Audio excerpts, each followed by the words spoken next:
Welcome to the 30-Minute Hour. It's the personal development podcast for authors, entrepreneurs, and career professionals who are looking to level up and become unstoppable. I'm your host, Eric Twiggs, your procrastination prevention partner. Joining me as always, you know him as the super CEO, the business strategist extraordinaire, and all-around good guy, Ted Fells. Happy Thursday. That's right. Happy Thursday. I mean, I looked on my schedule. Monday. Yeah, Not happy Monday, but happy Thursday. Happy Thursday, man. And I looked on my schedule, Eric, today because I had something else to do today. And I looked on my schedule and I saw that there was a show at not even 7:30, like 7:15. And I was just like, this must be a big deal. we decided today we were going to start the show 7-ish, right? Okay. We can do that. You can do that. It's cool. Right. We figured we'd do something. We always say it's not your everyday podcast, right? This is definitely an example. Unfortunately, we didn't get a chance to warn our guest yet, but this is not your everyday podcast. No. We do things a little different. You can definitely, today you can watch us live right here on Facebook. You can watch us live on YouTube. You can also watch us on Instagram, on our 30-Minute Hour Instagram page. And then later we'll record this, we'll edit it and all that good stuff. And you can watch it on Apple Podcasts and Spotify and all those places you like to get your podcast. And hey, don't forget to share the show. Share the show. That's right. Share the show. Don't keep a great thing to yourself. Our goal is to help you to laugh, learn, and level up. And again, it's my hope we accomplish those things for you, but definitely make sure you share the show so the message gets out there. I did want to tell you about our sponsor of the week. Our sponsor of the week this week, Genesis America. So, folks, I'm finding out with you about who the sponsor of the week is. Hey, didn't we say it's not your everyday podcast? So who's the sponsor of the week, Eric? All right. So our sponsor of the week is Genesis Amaris Kemp. Genesis is our sponsor of the week. Shout out to her. Make sure you go out and get her book, Chocolate Drop in Corporate America. She talks about diversity and inclusion opportunities and challenges in corporate America and what you can do to better position yourself. So whether you are an employee, whether you're someone who's a business owner, whether you're a leader, you can benefit from the message in her book. She gives some very interesting perspectives. Make sure you go pick the book up. It's Chocolate Drop in Corporate America. And then also make sure you check out her podcast, Gems with Genesis. It's actually, the full name is Gems with Genesis Amaris Kemp.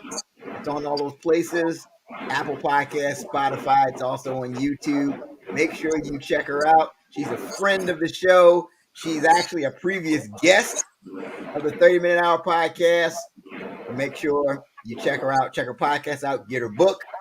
But Ted, she is the sponsor of the week. The sponsor of the week. Well, that's all right with me. I was just wondering, who you was just going to bring in as a sponsor of the week if it was someone that I, would have voted for. But it wouldn't have mattered because you already had the person as a sponsor of the week. So I'm okay with Genesis. She's great. Get her book. Absolutely. Yeah, she really turned it out when she was on with us. Don't forget about the What Now movement. Make sure you join the Facebook group. We've got excellent content in there. Today is Thought Leadership Thursday. So definitely this is the salute to the authors and the creators who really just put their thoughts and content into the world. So make sure you join the What Now Movement Facebook group. Well, also, so you said the authors and the creators, but those with business vision, right? Somebody that's created a business idea or concept, or you got one that you're considering putting together. And then I think that's going to really tie to our guests, right? Oh, for sure. Absolutely. Yeah. I mean, it takes, it's interesting when you're trying to, and you and I, Ted, we talk about this from time to time when a lot of people can't deal with this idea of just taking an idea, something that's Mm, not tangible, mm, and turning it into something that is a physical thing, mm-hmm. and I think that's something special about our guest today. But yeah, certainly that's all in the spirit of Thought Leadership Thursday as well. But Ted, Yes, sir. I got something that's on my mind. Please share, Eric. All right. Okay. Here's what I want to talk about. I want to talk about boosting your business from 0 to 8 figures. Woo. Yeah. Boosting your business from 0 to 8 figures. So back in the day, there was this popular TV show, and they went from 0 to 8 figures, right? They used infomercials to attract their customers. So in 3 years, this show had aired over 12,000 episodes and it exceeded 8 figures in revenue. Hmm. But 4 years later, the company ended up declaring bankruptcy. Hmm. They had like $26 million in liabilities, $1 million in assets left. That's all they had. And this blindsided everyone. Hmm. And they lacked foresight. They didn't see it coming. They weren't good at predicting the future. Oh, yeah. There's something I forgot to mention. I forgot to mention the name of the show. The name of the show was the Psychic Friends Network. No. But that's what they're supposed to do. Right. You would think that the psychics would have seen this coming, right? But here's where they went wrong. And this is the part of the show where we need your undivided attention, right? We need your focus. We need you to pull over to the side of the road. If you're driving, I know y'all listen to us and drive at the same time. We need your attention. Pull over to the side of the road. I know you're in the gym and you listen to us. You're on the treadmill. This is the time to press pause on the treadmill. You know, I always get this part wrong, right? Because I be over here somewhere, but I gotta press to where the camera is. That's the first time I think I've ever done it right. All right. So say, speaking of that, is there anything else that people should do to make sure they're focused? Brian, this is that time when you need to put the ham sandwich down. I don't care how good the sandwich is, it's hearty, it's got a lot of lettuce, cheese on it, mayonnaise falling all off the side. This time you got to put it down because it's about to get good. Absolutely. Put that ham sandwich down. And so the question on the floor is, where did they go wrong? Where did these psychics, where did they fail? What was the issue? Here it is. They failed to adjust to the changing trends. Mm. That's what did them in. They failed to adjust to the changing trends.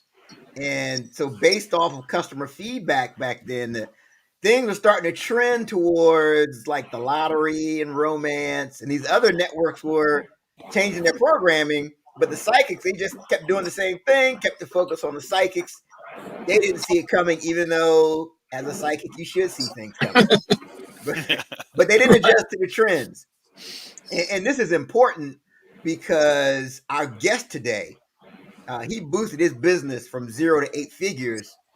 And I think one of the things that he was able to do was adjust to the changing trends. Mm. I think to me, he's very similar to Amazon. He's similar to Apple and Uber, Mm-hmm, mm-hmm. and we'll talk about that. He adjusted to the trend. It's brilliant, as a matter of fact. All right, so let me go ahead and introduce him. There's a reason we bring somebody on here on a Thursday. Oh, we don't just bring anyone on the Thursday at 7:15. We just squeeze them in. Yeah, I mean, if we doing this thing 7-ish on a Thursday, this is gonna be good. It's about to be good. But he's the CEO and co-founder of GreenPal, an online marketplace that connects homeowners with local lawn care professionals. Now, GreenPal has been called the Uber for lawn care by Entrepreneur Magazine. Has got over 200,000 active users, completing thousands of transactions per day. Mm. So before starting GreenPal, he founded Peachtree Inc., one of the largest landscaping companies in the state of Tennessee. And he grew that to over $10 million a year in revenues. And it Wow. ultimately got acquired. He is somebody. So he's somebody. Absolutely. Yeah. But you want to be careful. You don't want to just bring him over your house if your lawn ain't have care for your lawn though, because I won't he judge. probably got an eye for that. He might not say anything, but while he's sitting in there, he's like, those shrubs. So those weeds need attention. That's right. Let me tell you, Twigs, those weeds need attention. That's right. But I got an app for you. Got an app for you. Please join me in welcoming to the 30-minute hour podcast, Bryan Clayton. Eric, Ted, thanks for having me on. Great introduction. Welcome. Oh, man, it is truly an honor to have you on the show. So let's get started. So you graduated from Middle Tennessee State University. Right? That's right. Yeah, I graduated from MTSU in 2003. I actually mowed yards all through college, all through high school and all through college. My dad forced me into business ownership on a hot summer day in the mid-90s, interrupted me playing Super Mario Kart, said, get off your ass, you got a gig, you're going to go mow the neighbor's yard. Made me go mow the neighbor's grass. And luckily he did, because something about that stuck with me. I made $20. And I thought, man, this is awesome. I can work an hour and make $20, and I don't have to hassle my parents for money anymore. I just remember the first thing I did, like after I mowed that yard, was I made up a bunch of flyers and passed them all over the neighborhood. And by the end of that first summer, I had 20 customers. And I just kept mowing grass all through high school and then all through college. And when I was in college and business school, I was running a real business. I had like 5 employees, and I'm in business school and I'm learning all this stuff in business school. And I'm like, that's not really how it is. I'm running a business. It's more like this. And so I had to make a decision when I graduated college. Was I going to go into the job market and take a pay cut, or stick with this lawn care service? I was making pretty good money. And I didn't really want to be a lawn guy my whole life, but I thought, well, you know what? This might be my lane. This could be like business ownership could be the thing for me to make something of myself. And because I wasn't particularly talented at much anything else, and I wasn't the smartest guy. I'm still not. And I wasn't a great student. I'm like, okay, well, I'm just going to see where I can take this. And I took what I learned in school and applied it to a little business plan, made a business plan, and over like a 10-year, 12-year period of time, I built that up little by little to over 150 employees, over 10 million a year in revenue, and ended up getting the business acquired by one of the largest landscaping companies in the United States, which doesn't happen very often in the landscaping industry. And learned a lot the hard way on how to get a business going, how to build a business from scratch, and how to work your way through kind of like the levels of doing that. And after that, I retired. I was only like 33 years old, but I didn't have to work anymore. It was nice. And I got bored. And I thought, well, what now? Well, I need to get back in the game. I'm wired to love the game. And so I thought, well, now I want to start an app. I want to start a software business. And luckily, I didn't know what I didn't know. I didn't know how hard that was going to be. So it's kind of naivete as an asset almost. And 2 co-founders and I got started. We started working on it. And here we are. We're 8 years in. We're an 8-year overnight success, doing $20 million a year in revenue. So it's 21 years in one industry. And I've kind of stuck with it, and I've seen it from every angle you can see it from. And I think one thing I can boil it all down to is just consistency, like sticking it out, playing the long game, playing the long haul, and just not giving up and learning from mistakes and doing it long enough to where momentum and compound interest started to take hold is kind of what's gotten me here. That's interesting. So when you're in college, you weren't thinking that you would stay with the lawnmower or the mowing lawn business. You thought you would be kind of doing more of a traditional, but your plan was to be an entrepreneur either way. Yeah, that made sense to me. Running my own business made sense to me. Being in charge of my own destiny, like, clicked. Being in charge of how much money I wanted to make, how many hours I wanted to work, how much effort I wanted to put in, it just resonated with me. So I knew I wanted to be in business for myself at a very early age. And I guess I was lucky to be exposed to that And if it wasn't for my dad forcing me to start my first little business, I may not have ever been exposed to that. And so that clicked. Did I want to be a lawn guy? No. The advice, follow your passion and you'll never work a day in your whole life. I think that's bad advice because I've never been passionate about grass cutting, but I've made several $100 million of revenue in the lawn mowing business. But I hate the smell of fresh cut grass. I never want to mow another yard for the rest of my life. So I'm not passionate about grass cutting. I am passionate about winning. I'm passionate about creating something out of nothing and seeing it prosper. I'm passionate about helping my stakeholders and my employees and customers. That's fun to me. And so I think like finding your passion and other things and like also my business has always been my purpose, my life's purpose. And so I think you can replace passion with purpose. Follow your purpose and you'll have a fulfilling life. I think a fulfilling life comes from purpose. And my business has always been the thing that's given me purpose. And that's what's gotten me through a lot of the low points in the last 20 years. And there always will be low points. And the business being the reason why I get out of bed in the morning, the reason why it matters to get out of bed in the morning, the reason why it matters to read books and watch podcasts like this one and learn more and grow more and acquire more knowledge is because it's important that I do that. The business is the purpose, the reason why I do that. That to me is what's gotten me through the low points, what's gotten me where I am today, and what will continue to drive me forward. Oh, that's awesome. So if you could go back to your college, Middle Tennessee State, and talk to the graduating seniors based off of your experiences, what advice would you give them? Get in the game. You know, if you think you want to start a business, you think entrepreneurship's for you, you think you want to be a founder, get in the game. Whatever the distance between you and running your business is, close that gap. That running your own business can be one of the best things you do with your life. And I don't mean like as a way to get rich, as a way to get wealthy. Yeah, that matters. I mean, if we're all honest with ourselves, that we're all driven but for monetary reasons. But running and growing a business can be one of the most fulfilling things you can do with your life. It can cause your life to be interesting.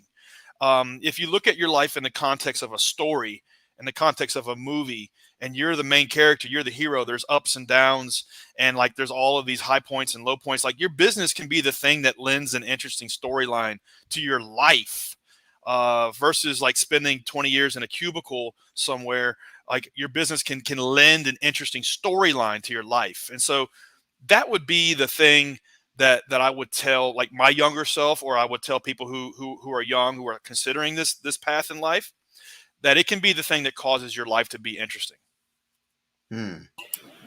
Okay. You want an interesting life. Yeah. This is something for you. Yeah, it's not all about money. Money's half of it.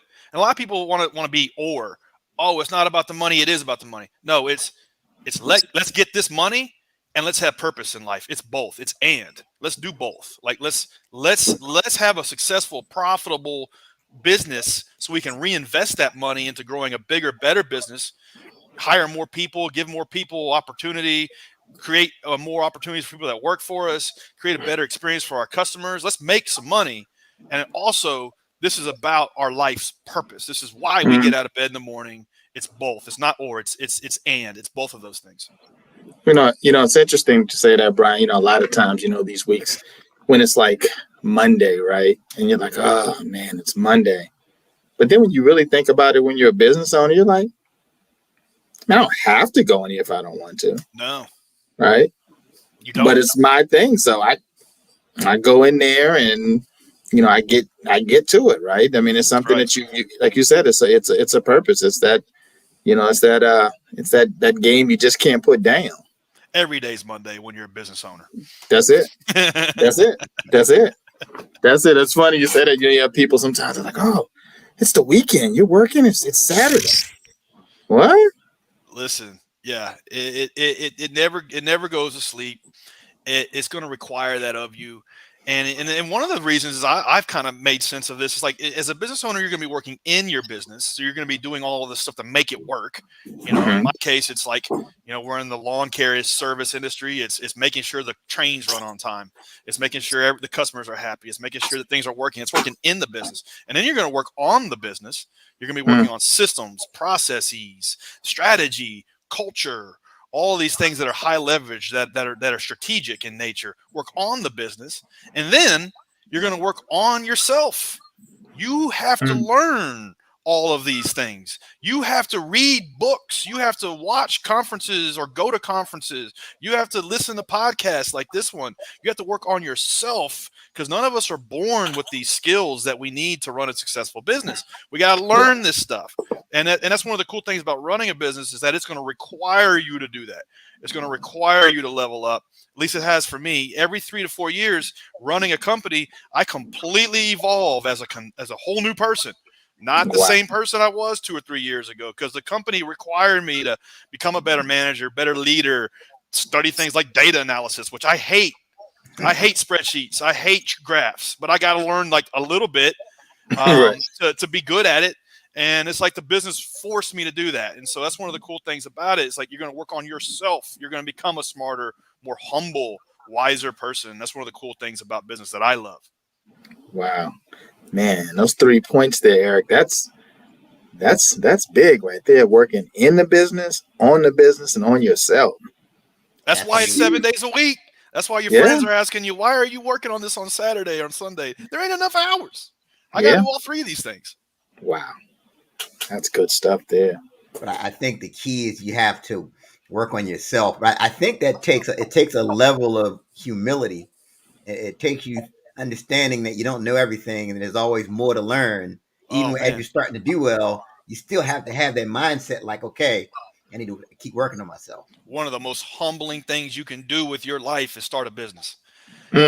Doesn't care who you are. The marketplace does not care who you are, where you come from, what's your socioeconomic background, where you went to school. Did you raise money? Did you not? It don't care. The marketplace does not care. It's going to tell you exactly what you need to hear and exactly where you suck and exactly what you need to work on. And that's like, it's the most humbling thing you can do with your life. I mean, listen, when I started GreenPal, I thought I was some big dog, just built and sold a business. And now here I am starting from scratch again. Will you please use my app for your $27 lawn mowing, please? Like, friends that I had for life wouldn't use it. My own mom wouldn't use the app. She's like, I like my lawn guy. I know, but will you please use the app? I need you to use the app. No, I don't want to. I like my lawn guy. So, one of the most humbling things you can do with your life is start a business, because it's just going to require that of you. And it's just like, man, I look back, I'm grateful for it. Wow. So you started this company out of college. And how long would you say it took you to get to the point where you felt like you had momentum? It's on the one hand, when things are starting to work, you do want to look back and say, wow, look how far I've come. And then on the other hand, it's like the Jeff Bezos quote, it's always day one. Like, it never feels like things are working. It never things are working, but not like you want them to. So on the one hand, like, you can look back and say, yeah, it's working, and I can like take some time off. And on the other hand, it's like, man, no, we should be double this. So for me, with my first lawn business, golly, man, the first 5-6 years were just like organized chaos getting that business. So it never felt smooth until probably year 8 or 9, when I finally was able to hire an operations manager. I finally had a sales manager. I finally had a HR person. I had a team around me, and it took me like 8 or 9 years to get to that point. And it was just me, and wearing all these different hats and doing these things to the best of my ability, while juggling all these balls, while trying to build the revenue to hire the right people in these right roles. So first business, 8-9 years. Second business probably wasn't until year 5. And the first 4 years of starting GreenPal were really tough, because when I was starting GreenPal, we were inventing a brand new product that did not yet exist. And so there was no roadmap. We kind of had to make it up as we went. So that was one of the hard things about it. But you look for little glimmers of hope. Like I remember there was one Saturday in year 2, my 2 co-founders and I were working on the project on a Saturday, like we always did. And I remember like something like 25 people, flyers, doing a lot of this guerrilla marketing stuff to try to hustle up, a few hundred or 1,000 people.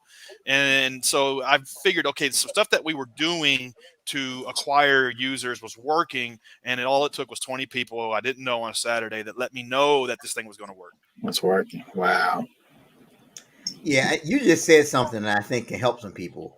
I mean, you said got you to year 8. It was till year 8 and 9 when you really started to see things working. And the second business, wasn't until year 5. So someone that's watching us who may be in year 1 or 2, and you feel frustrated, you feel stuck, you feel like giving up. You could be giving up on a 8-figure business. Yeah, absolutely. So a couple things. There are no overnight successes. There just aren't. What looks like an overnight success usually isn't. And so a lot of times you'll see something in the business press or tech press where it's like so-and-so just sold for $100 million, or this company raised 50 million, or this company just IPO'd at 2 billion. And you're like, damn, they did that in 3 years. And then you really look at it and it's like, no, actually they operated under this different name for like 5 years before that, or whatever. Or a lot of times it's this, like that founder crashed and burned on 2 or 3 other businesses before they started this one. And so they were able to apply all of that knowledge onto this thing that like just broke out really quickly. They came to the starting line with 8 or 9 years of experiential wisdom of failure. And that's usually what happens. And so you're never looking at 3 or 4 years. You're always looking at like at least 5, maybe 10, 15, 20 years. And they've applied all of that into this thing. Like Uber, for example. Uber broke out in like 2 or 3 years. And like Travis Kalanick, the CEO founder of that company, had been in the game for like 15 years before that, already sold 2 other companies, already failed at one other one, huge $10 million failure. And like he applied all of that to Uber. So like you're always looking at like the tip of what's usually a decade or more of experience. And so that's the thing. It's like these things take time, but on the other hand, don't just get seduced by the fake work, and don't get seduced by the trust the process crowd. This trust, I'm doing quotes, trust the process crowd will have you believe that all you got to do is just sit back and chill out for 5 years and manifest it and it'll happen. That's not true.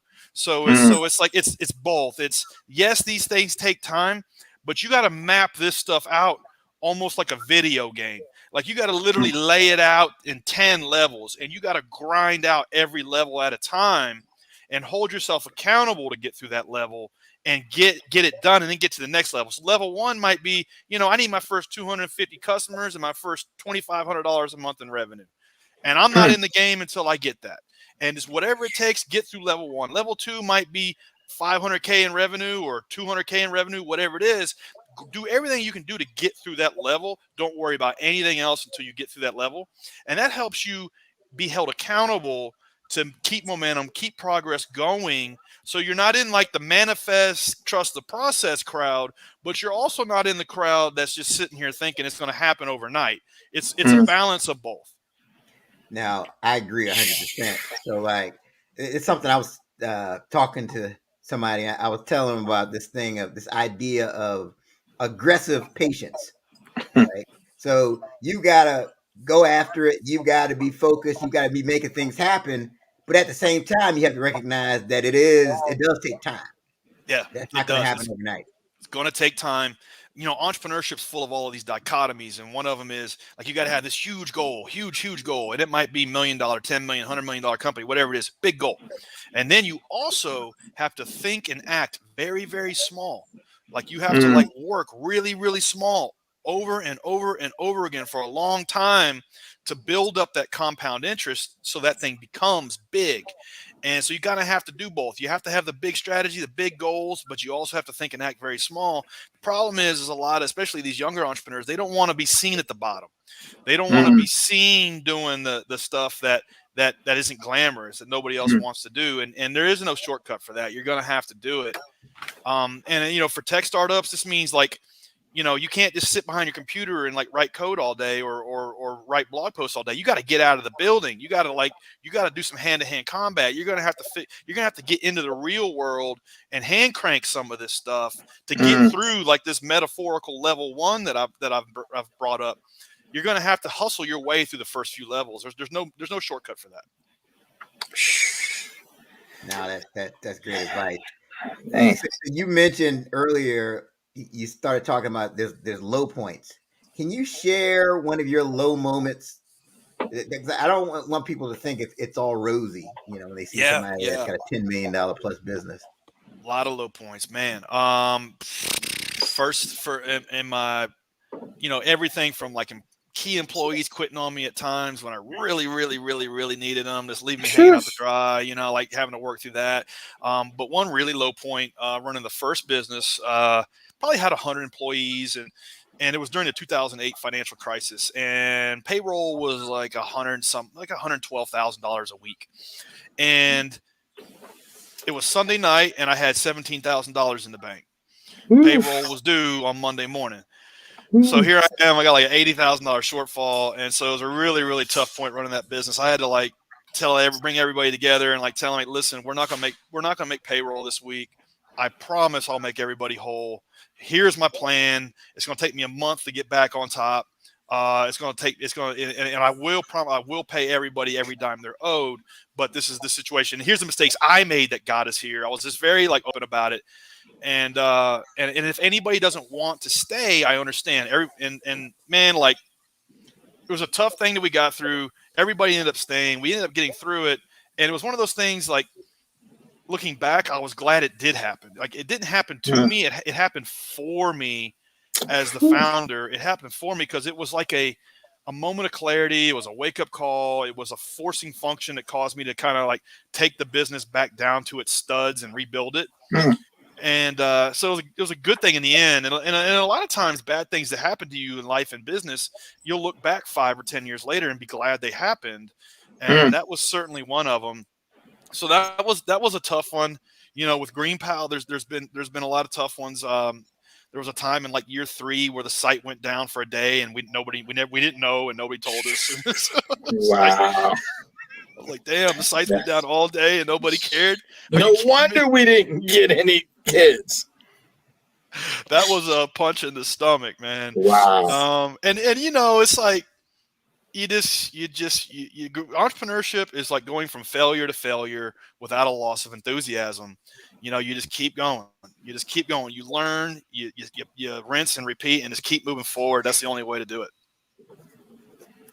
Yeah, that's great.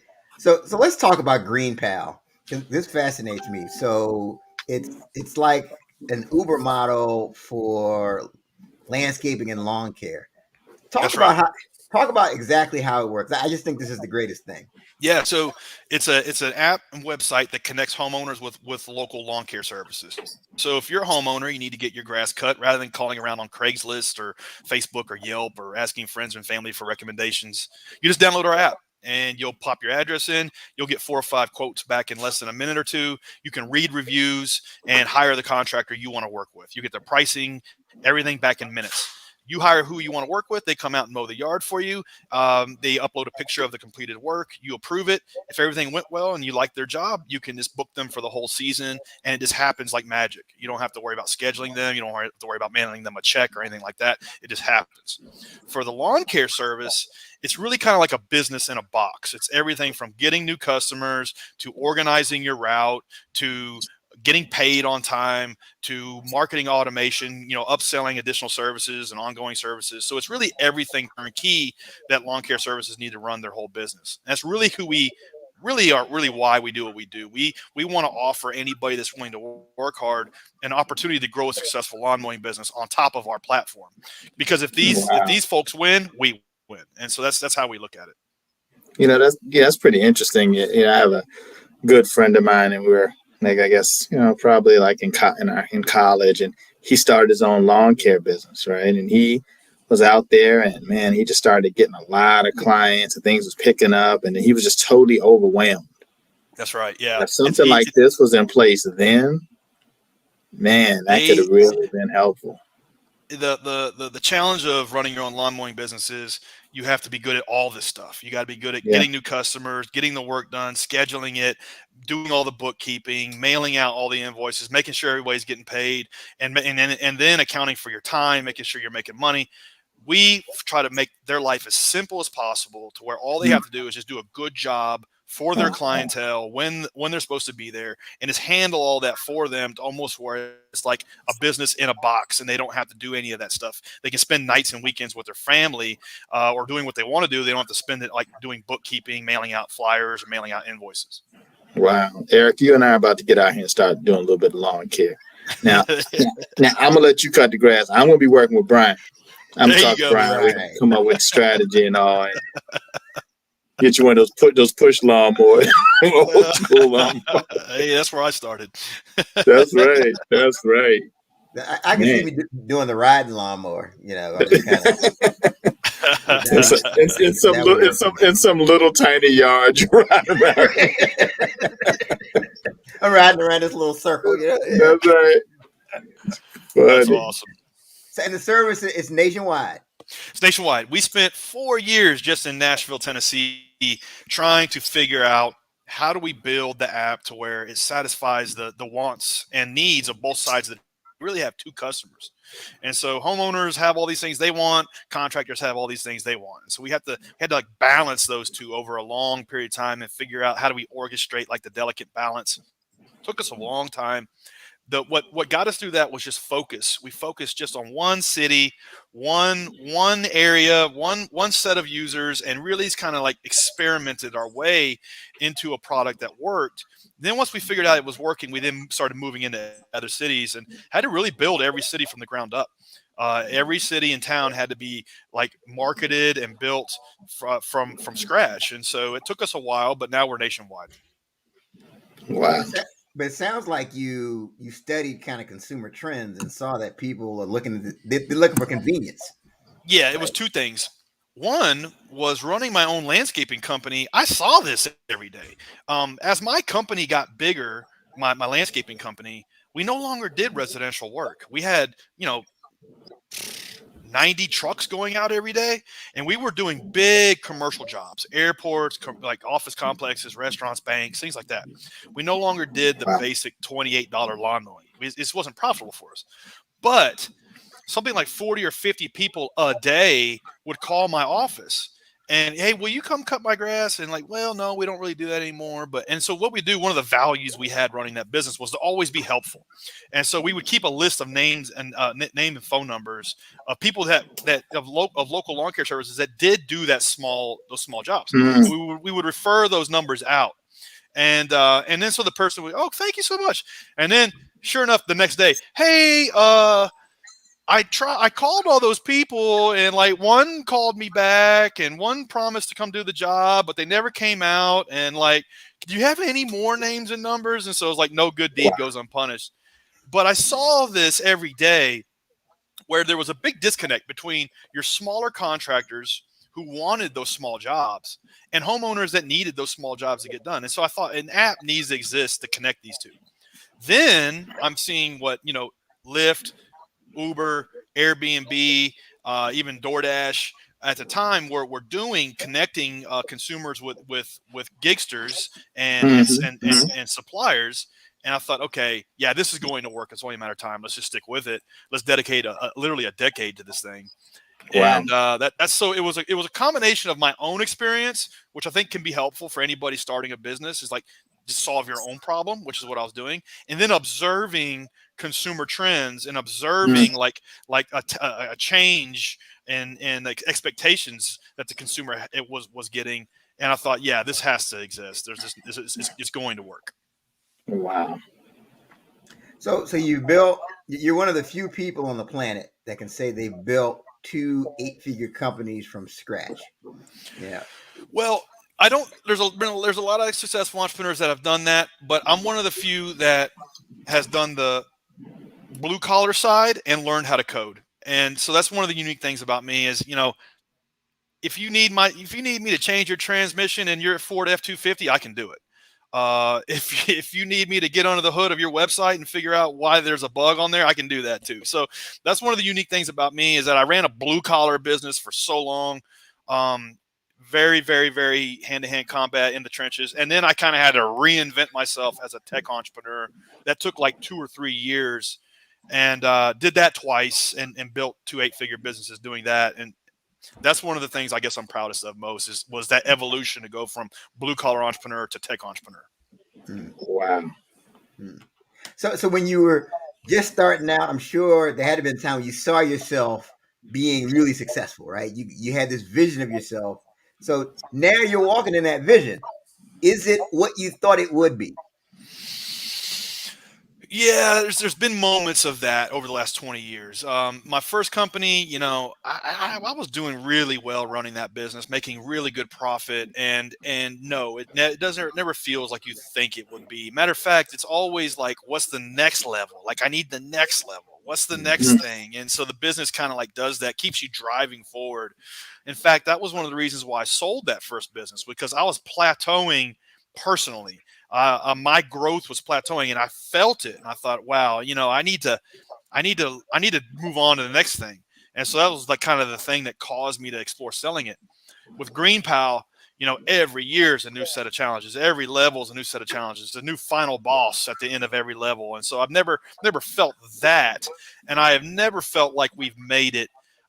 Because we still have so much further to go. Yeah, the business is a lot more fun to run now than it was 8 years ago. We got a team of about 35 people, and all of them are smarter than me in some way. And so it's a lot more fun to run this business now than it was 5 or 6 or 7 years ago. But we still have a long, long, long way to go. It's a $90 billion industry. And we constitute like less than 0.01% of that. And so we have a long, long way to go. It very much feels like day one. And I'm going to keep running this business so long as I keep having fun doing it. Wow. Great. And what's next on the horizon for you? For me, it's getting this business from 20 million to 100 million, and that's doable. And then once I get to 100 million, maybe get it to 200, maybe get it to 500, maybe get it to $1 billion. I don't know. What I do know is like every one of these companies goes through 3 phases. It's like there's the startup, there's the grow up, and then there's the scale up. So the startup is like, man, well, let's just get a product that works. Let's get what they call product market fit, meaning like people want to use it, they keep using it, and let's just figure that out. And we got past that. We got past that phase. And then there's the grow up, which is like, let's get a good team going. Let's get profitable. Let's maybe get to 7 or 8 figures. Let's get a real business underneath us. That's the grow up, and that's where we're at. Then there's the scale up, and that's like executives hiring people who are hiring people, corporate culture, processes, legal, HR. We're going to take this thing public. None of that really appeals to me. And so like, I don't think I'm going to be good at that phase. I'm pretty good at startup and the grow up, but I think once we start getting up to scale up territory, I'll either turn over the reins to a professional CEO that's good at that stuff. And so that's what the next 5 years looks like for me, getting it to a point where I, quite frankly, outgrow what I'm good at and what I like to do, and get somebody in that role that is good at it. And who knows, maybe I'll evolve and maybe I'll level up. But as of right now, I don't really have the appetite to do that phase of it. So that's like what the next 5 some odd years looks like. That's interesting, Eric. I don't know if you heard him. He said he'll get a professional CEO at that point. Like get some adult supervision up in here. Yeah. Like when it's no more fun for you, like when you're not doing the stuff that you really want to do, and you got to be this other person, because it's just interesting It's just interesting just listening to you, man, because it's like, with your success, but you just sound like an everyday guy talking about the stuff, and you make it so easy to listen to, with the, startup, grow up, scale up. I'm like, man, this is something right here. This is like everything that you learn to, teach in a business class. Well, I really appreciate that, because that's really, I guess if anybody listens to any interview I've ever done, they take away that if this guy can do it, I can do it. That's what I want everybody to understand, that I don't have any special talents. I don't have any special skills. I'm not super smart. I'm just a dude that picked a couple things and just worked my butt off in them for 5 and 10 and 20 years and just didn't give up. Man. Eric, Eric, I'm really glad you sent that link out today, man, for the day, because I was really upset with you because I was gonna go home. I was in my office, been working all day. Came in, I was going home, and I looked, and I'm like, man, you got a podcast with Bryan Clayton. Man, this is good. Brian, this is good. This is worth staying in office a little longer, man. This Hey is good. man, I'm Good glad. stuff. I'm glad because I know how I know that feeling. Like I just want to be home. Now I gotta talk to this guy. Right. Who's this guy? This guy's got some good stuff, man. This is great. Right on. I'm glad I made it. I'm glad I made it worth your while. Absolutely. Thank you. I mean, this is like an entrepreneurial masterclass. Right. Right. I haven't said anything that everybody doesn't already know. You know, a lot of this stuff is just fundamentals. A lot of this stuff is principles. I read a book one time about this guy who was a professional coach, and he was a professional like high school coach, and he asked Kobe Bryant if he could watch him practice. And he's like, sure, you can watch me practice. And so he's sitting there for 45 minutes watching Kobe Bryant practice. And all Kobe is doing is like the most easiest basic layups over and over and over again. And he's like, he's expecting him to do like some 360 moves and all kinds of crazy jump. No, it was just like he practiced layups for like 45 minutes straight. And he's like, man, you know, I mean, why are you practicing these fundamentals? He goes, why do you think I'm the best in the world? And so I think that applies to business, man. I don't think there's any like one magical like move on the chessboard that wins the game. I think it's fundamentals over a long period of time, and they begin to compound. At least that's the way it's been for me for 20 years. Once again, I agree. Yeah, I mean, I've heard similar stories about Michael Jordan. Yeah, same thing. He's doing chest passes and like a lot of basic things. You think he'd be doing 360 windmills in practice? That's not what he's doing. No. See, that's for the videos and stuff. That's for ESPN. Right. This right here is getting the basics down. Yeah, exactly. Wow. No, good stuff. So it is now time for us to go around the horn. This is the part of the program where we each leave that closing thought to help people to become unstoppable. So Bryan, man, you've dropped so many nuggets already. You're the guest of honor. Can you leave us with that parting thought for the people? I don't even want to follow this. I just know, Bryan, this man, you know, I think when you're thinking about business, you're thinking about life, you're thinking about your goals. Like I think a little bit of like paranoia is good. Like get scared. Get scared that the time is going to go by and you're not going to have anything to show for it. And like in 5 years, you will arrive. The only question is where. And your business, you know, what that you pour your soul into can be the thing that creates that story and changes that destination for you. So like you get started today, 5 years from now, you could be in a totally different place, totally different world, totally different level in life because of your business, because of the energy you poured into that business. So it's like 5 years from now, you're going to arrive. Where is it? The business can be the answer to that question. Fantastic. Man, this right here, man, this is tough, man. So, I mean, I've just been writing all these notes and stuff. Like, I don't even got a business, man. I've been writing notes down. I'm like, man, I've been in business this long, man. This is some good, but just the way you're breaking this stuff down, I think, my thoughts on this has just been like it was a movie. It was kind of the good, the bad, and the ugly, right? Like, that's what you gave us today, the good, the bad, the ugly. And if you want a business, okay, yeah, you thought about it. Like, you said some things to make somebody be like, yeah, I want that. And then you also said some things when some people are probably like, no, I don't want that. I don't want that. That's right. Right. It ain't for everybody. Are you about this life? Are you built for this? Right. Like, that's really what you're saying right here. 20 million, 10 million a year. Yep. I'm for that. Yep. I work on a Saturday. Okay. I can work a Saturday here and there, but not all the time. But payroll is short, and you got to go to a bunch of people and tell them that have been working. See, that's the thing people have to realize with payroll, right? It's not it's after they've been working. Like, they've already worked. Already done the work, and they got bills. Yeah. And then they got someone else in the house that they're going to have to go say, Bryan ain't got my money. Humble. And Bryan has to go and say that to the team, and are you about that life? Right. Because it will happen. Yeah. So that's really what this is. It's really, are you made for this? And I think you just did such an awesome job of just showing the good, the bad, and the ugly in this, and breaking this down in a way in which it was understandable for anyone. Like, a young kid could hear this and get it.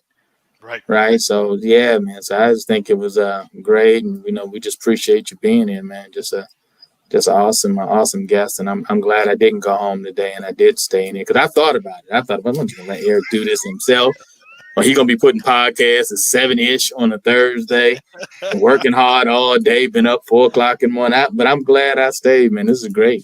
Thanks, Ted. I appreciate that. Yeah. And so, Bryan, you see what I got to work with here. Unbelievable. It's a good yin and yang. Yeah, there you go. So as far as my closing thought, the Marines, they have this saying that everybody wants to go to heaven, but nobody wants to die. Yeah. Right? So like everybody wants a $10 million business, right? Mm-hmm. If we said we had a room full of people, we said, hey, raise your hand if you want a $10 million business. I'm in. Everybody.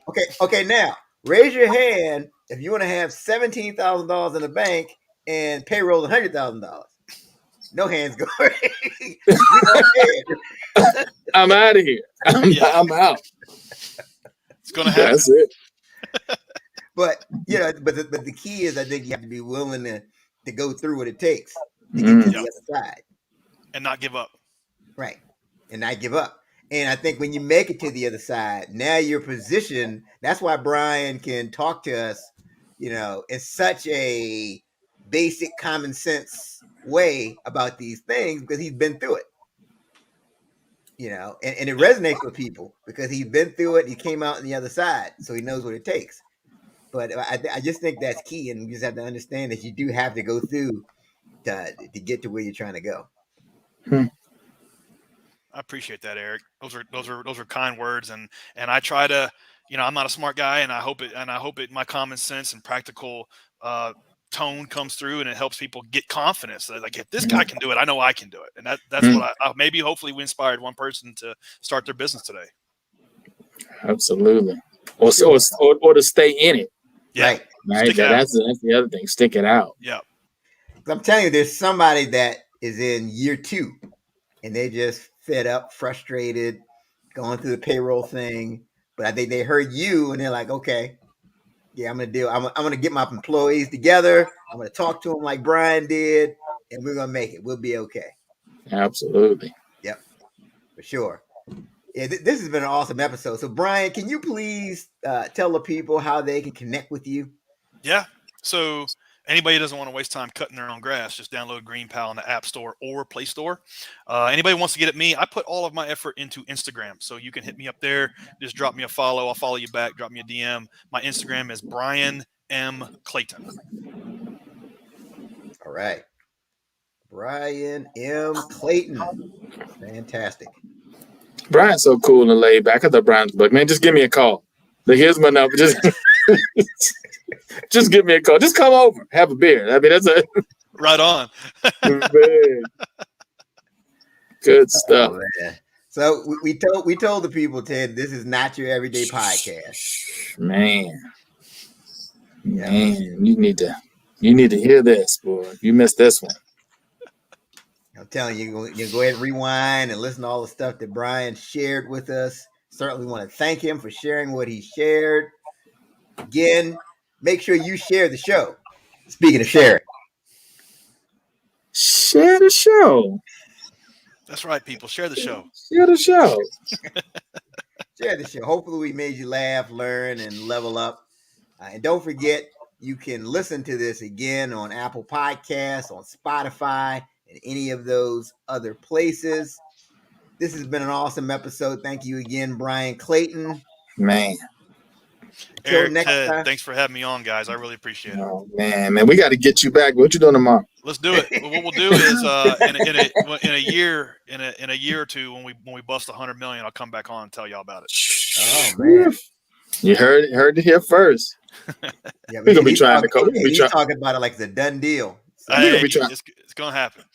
We're gonna be trying to call Brian. We're gonna be hitting him on Instagram. Right? It's like, man, I'm doing 100 million now. I ain't coming back on there. I'm fooling with y'all. Yeah, I'm hey, doing no, 100 listen, million. I'm coming back on. Just let me get it done first. That's right. We're gonna hold you to it. Fantastic. All right, everybody. Until next time, have a great one.